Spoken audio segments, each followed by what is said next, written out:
सुश्री आतिशी सिंह जी। धन्यवाद अध्यक्ष जी। मुझे लगता है सब लोग ही घर जाने की थोड़ी जल्दी में हैं, तो इसलिए मैं छोटा ही भाषण दूंगी। सबसे पहले मैं आदरणीय मुख्यमंत्री रेखा गुप्ता जी को बधाई देना चाहूँगी। वित्त मंत्री और मुख्यमंत्री होने के नाते जो आपने बजट पेश किया उसके लिए आपको बहुत बहुत बधाई। मैं पिछले कई दिन से आपको एक और मुद्दे पे भी बधाई देना चाह रही थी, उसका मौका नहीं मिला। एक गंगा जमनी तहजीब को आगे बढ़ाने के लिए आपने जो बयान दिया कुछ दिन पहले कि रमज़ान में राम और दिवाली में अली है, गंगा जमुना तहजीब की सच्ची बेटी होने का जो प्रमाण आपने दिल्ली वालों के सामने रखा है उसके लिए आपको बहुत बहुत बधाई। जो बजट अभी भारतीय जनता पार्टी की दिल्ली सरकार ने दिल्ली विधानसभा में रखा, उसको देख के ये समझ में आता है कि अक्सर मजाक में पार्टी को भारतीय जुमला पार्टी क्यों कहा जाता है। पहले तो बड़े बड़े जुमले मोदी जी करते थे कि 15 लाख लेके आएंगे, फिर थोड़े छोटे जुमले करने लगे कि दिल्ली की महिलाओं को 2500 रुपये देंगे। लेकिन इस बार भारतीय जनता पार्टी ने एक नई शुरुआत करी। सिर्फ वादों में जुमले नहीं किए, उस पर तो मैं आई जाऊंगी बाद में। इस बार पैसा कहां से आएगा बजट में, उस पर जुमलों की ऐतिहासिक शुरुआत दिल्ली में भारतीय जनता पार्टी की सरकार ने की है। टैक्स कहां से आएगा, राजस्व कहां से आएगा, उस पर झूठ झूठ और केवल झूठ। जब बजट से पिछले दिन इकोनॉमिक सर्वे प्रेजेंट नहीं हुआ तो मैं भी सोच रही थी कि आखिर क्यों नहीं हुआ, इसका क्या कारण था। यह आपकी बात सही है आशीष जी कि उसमें संविधान में नहीं लिखा कि आपको इकोनॉमिक सर्वे प्रस्तुत करना है, लेकिन 1951 से बजट में इकोनॉमिक सर्वे की शुरुआत हो गई। 1964 से उसको अलग डॉक्यूमेंट बना के 51 से 64 तक वो बजट का हिस्सा होता था। 64 के बाद से उसको बजट से पिछले दिन प्रस्तुत किया जाता था। क्योंकि जो इकोनॉमिक सर्वे होता है वो इकोनॉमी के ट्रेंड्स बताता है कि रियल एस्टेट सेक्टर कैसे बढ़ेगा, सर्विस सेक्टर कैसे बढ़ेगा, व्यापार कैसे बढ़ेगा। उसी के आधार पे एक जीडीपी ग्रोथ के प्रोजेक्शंस होते हैं। आप गवर्नमेंट ऑफ इंडिया का भी इकोनॉमिक सर्वे जो निर्मला सीतारमण जी ने रखा वो जीडीपी ग्रोथ के 6.5% के प्रोजेक्शंस बता रहा है, और उसी के आधार पे कितना टैक्स आने वाले सालों में आएगा उस इकोनॉमिक ग्रोथ के प्रोजेक्शंस के आधार पर डिसाइड किया जाता है। तो जब इकोनॉमिक सर्वे नहीं आया तो मैं सोच रही थी उस दिन के क्यों नहीं आया, पर जिस दिन बजट के आंकड़े देखे कि कितना प्रोजेक्टेड टैक्स रेवेन्यू है 68,700 करोड़ का, तो मुझे समझ में आ गया कि इकोनॉमिक सर्वे इसलिए नहीं आया। इकोनॉमिक सर्वे आ गया होता तो ये कितना निराधार आंकड़ा है ये दिल्ली के सामने और पूरे देश के सामने आ जाता। जब प्रोजेक्टेड जीडीपी ग्रोथ पूरे देश का 6.5% है, ये कुछ नए ही प्रकार की इकोनॉमिक 1 लाख करोड़ के। लेकिन देखिए विधायक आप भी हैं, हम भी हैं, हमें अपने इलाके में काम कराने होंगे। 1 लाख करोड़ रुपए आने वाले नहीं है, उसकी उम्मीद मत करिएगा। तो मैं आपको मैं कैलकुलेशन करके बताती हूँ, आप भी यही हैं, हम भी यही हैं। 1 साल के बाद उसका हिसाब किताब हो जाएगा। इनफैक्ट आप अध्यक्ष जी सतीश महाना जी आए हुए थे, माननीय स्पीकर साहब आए हुए थे, तो उनसे भी किसी मीडिया वाले ने पूछा कि अध्यक्ष जी क्या इकोनॉमिक सर्वे के बिना बजट प्रेजेंट करना चाहिए, तो उन्होंने भी कहा कि नहीं ये तो बहुत अचंभे वाली बात है, ऐसा कैसे हो सकता है। पर नॉनदलेस अब आगे बढ़ते हैं। अब नहीं कोई बात नहीं, उनको बोलने दीजिए विपक्ष को, नहीं तो ये कहेंगे हमें। ये मैं अब जैसे एक बजट का अनुमान आपने रखा कि रेवेन्यू एस्टिमेट्स क्या होंगे, मैं भी अपना एक रेवेन्यू एस्टिमेट आपके सामने रख देती हूँ कि मेरा अनुमान है कि जो आपने आंकड़े दिखाए हैं उसमें कम से कम 5000 करोड़ कम तो आपका टैक्स कलेक्शन होगा। तो आपका बजट 1 लाख करोड़ से 95,000 करोड़ पे आएगा। दूसरी बात, स्मॉल सेविंग्स लोन। अब ये मैं आपको बता दूं, हो सकता है कई हमारे विधायक साथी नए भी हैं, पहली बार भी विधायक बने हैं।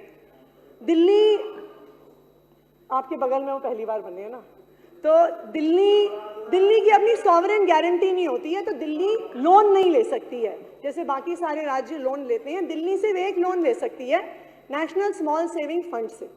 उसका आधार क्या होता है कि जैसे जो पोस्ट ऑफिस में पैसा डालता है, पीपीएफ में पैसा डालते हैं, जितना पैसा दिल्ली के लोगों ने उस स्मॉल सेविंग्स में डाला होता है उतना लोन दिल्ली की सरकार small NSSF loan, national small saving fund से ले सकती है।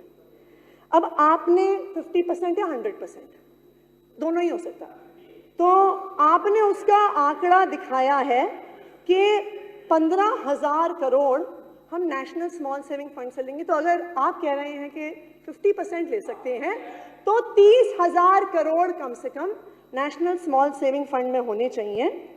लेकिन अगर आप ये राज्यसभा में पंकज चौधरी जी जो minister of state for finance हैं, 2023 तक के आंकड़े उन्होंने प्रस्तुत किए थे साल भर पहले राज्यसभा में, तो उन्होंने बिल्कुल साफ कर दिया था कि स्मॉल सेविंग्स में जो पैसा जा रहा है वो लगातार घटता जा रहा है। दिल्ली में तो बहुत ही स्पीड से घट रहा है। दिल्ली में ये स्मॉल सेविंग्स फंड तकरीबन 10,000 करोड़ का होता था, 2020-21 तक 8,000 करोड़ पहुंच गया, 2023 के अंत तक ये मात्र 5,000 करोड़ रह गया। तो आप तकरीबन 2,500 करोड़ का, या हो सकता है 3,000 बहुत हो गया तो 5,000 करोड़ का आप लोन ले सकते हैं। 15,000 करोड़ के लोन का आंकड़ा बिल्कुल फर्जी है। तो आपका बजट 95,000 करोड़ से 85,000 करोड़ पे आ गया। फिर कहा जी कि हम समन्वय से काम करेंगे, केंद्र सरकार पैसा देगी। मैंने सोचा बहुत अच्छी बात है, हो सकता है हमसे तो नहीं बनती थी तो हमें नहीं देते थे। इनफैक्ट हमें तो जो 951 करोड़ कागज पे भी मिलते थे वो भी पिछले 2 साल से आए नहीं थे। कागज पे आए थे पर हमारे पास आए नहीं थे। तो मैंने सोचा कि चलिए बहुत अच्छी बात है, हो सकता है कि जिस तरह से मोदी जी अपनी सरकार को बचाने के लिए बिहार की सरकार को में नीतीश जी को पैसा दे रहे हैं, आंध्र प्रदेश की सरकार में चंद्रबाबू नायडू जी को पैसा दे रहे हैं, हो सकता है कि दिल्ली में अब उनकी पार्टी की सरकार बनी है, दिल्ली में भी देंगे। तो मैंने आंकड़े निकाले, मैंने कल से मैंने सोचा अपने बजट के अलावा केंद्र सरकार का भी बजट निकाल के देखा जाए कि आखिरकार कितना पैसा कौन से हेड में दिया जा रहा है। तो बिहार के पैसे तो मिल गए कि 1,43,000 करोड़ बिहार को दिए जा रहे हैं। आंध्र प्रदेश के भी पैसे मिल गए कि तकरीबन 60,000 करोड़ आंध्र प्रदेश को दिए जा रहे हैं। पर दिल्ली के पैसे मिल ही नहीं रहे थे कि कहाँ गए ये 6,000 करोड़ 7,000 करोड़ जो आएंगे। तो हमने सोचा कि एक बार देख लेते हैं कि ये पैसे कहाँ हैं जो केंद्र सरकार से आने थे। तो आपके बजट, दिल्ली सरकार के बजट डॉक्यूमेंट में लिखा था कि 2 हेड्स में पैसे आएंगे। Grant from central roads and infrastructure fund, 1,000 crore रुपए केंद्र सरकार इस फंड से देगा दिल्ली की सड़कों के लिए। तो हमने उसके भी कागजात निकाले कि कितने पैसे आएंगे। अब मजे की बात यह है कि केंद्र सरकार के बजट के डिमांड नंबर 86 में schemes of states financed from central road and infrastructure fund, जिसे आप दिल्ली के लिए 1,000 करोड़ रुपए लाने वाले हैं, schemes of UTs financed from CRIF का टोटल कैपिटल बजट 396 करोड़ है। तो 396 करोड़ में से लद्दाख को, जम्मू कश्मीर को, पुडुचेरी को, सबको पैसा जाना है, दमन एंड दीव को जाना है, दादरा नगर हवेली को जाना है। उस 396 करोड़ में से भारतीय जनता पार्टी की सरकार 1,000 करोड़ लेके आएगी। आपने चमत्कार कर दिया। फिर आइए, आपने कहा फंड रिसीव फ्रॉम, हमें तो कागज पे पैसा मिलता था, इनको तो कागज पे भी नहीं मिल रहा। उसके बाद फिर आइए fund receive from GOI for capital projects. तो कल रात को मैंने ये डॉक्यूमेंट निकाला 2025-26 का demand for grant central government की। तो जब ये जो डिमांड कितने पैसा दिल्ली को आएगा, मैंने कहा कहाँ है जी ये 6,000 करोड़ जो कैपिटल वर्क्स के लिए आने वाले हैं। मैंने एक डॉक्यूमेंट निकाला, दूसरा निकाला, दिल्ली को मैं आपको बताना चाहूंगी उतना ही 951 करोड़ आज भी केंद्र सरकार के बजट में है। कोई 6,000 करोड़ नहीं आने वाला है। सारे विधायक भारतीय जनता पार्टी के भी सुन लें, दिल्ली के लोग भी सुन लें, बजट में कहीं पर भी 6,000 करोड़ का कैपिटल फंड का कहीं भी एक शब्द नहीं है। तो अब अगर आप हिसाब किताब लगाएं, थोड़ी सी अगर हम मैथ्स कर लें, 1,00,000 करोड़ में से 5,000 करोड़ कम हुए टैक्स में, 10,000 करोड़ कम हुए NSSF लोन के, 7,000 करोड़ कम हुए जो गवर्नमेंट ऑफ इंडिया से आना था। आपका बजट हो गया है 78,000 करोड़। आप हम पे आरोप लगा रहे थे बजट हमने कम कर दिया, बजट तो हमारी सरकारों से आपने कम कर दिया। ये दिल्ली की जनता को पता होना चाहिए। ना सिर्फ इतना, एक नई शुरुआत, अभी एक नई शुरुआत, अभी हमारे कई साथी यहाँ पे खासकर हरीश खुराना जी भी बात कर रहे थे कि जी फिस्कल डेफिसिट।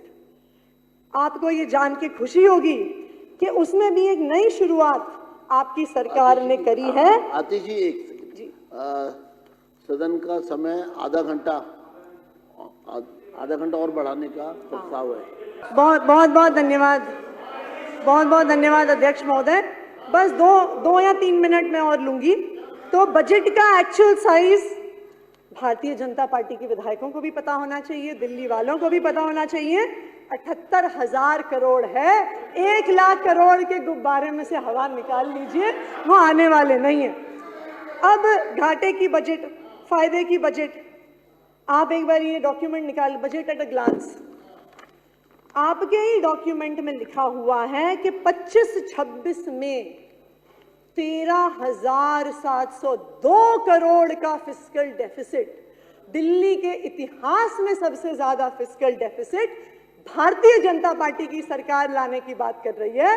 तो 2 चीज देख लीजिए, जुमले का बजट के पैसा आने नहीं वाला, दूसरा फिस्कल डेफिसिट 13,000 करोड़ का फिस्कल डेफिसिट आपकी सरकार लाने वाली है। बाकी और 2-3 चीजों पे जो एक्सपेंडिचर की है उस पर ध्यान दिलाना चाहूंगी अध्यक्ष महोदय। दिल्ली इतना इन्फ्लेटेड बजट के बावजूद भी इंपॉर्टेंट हेल्थ फैसिलिटीज का बजट काटा जा रहा है।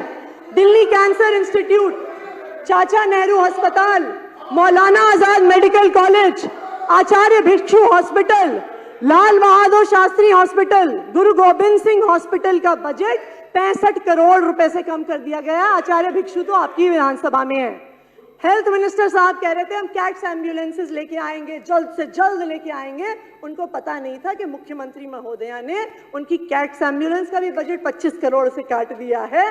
क्या लेके आएंगे वो जल्द से जल्द। अनऑथराइज्ड कॉलोनीज, कई विधायक यहाँ पे अनऑथराइज्ड कॉलोनीज के मुद्दे पे बात कर रहे थे। पिछले साल की तुलना में 500 करोड़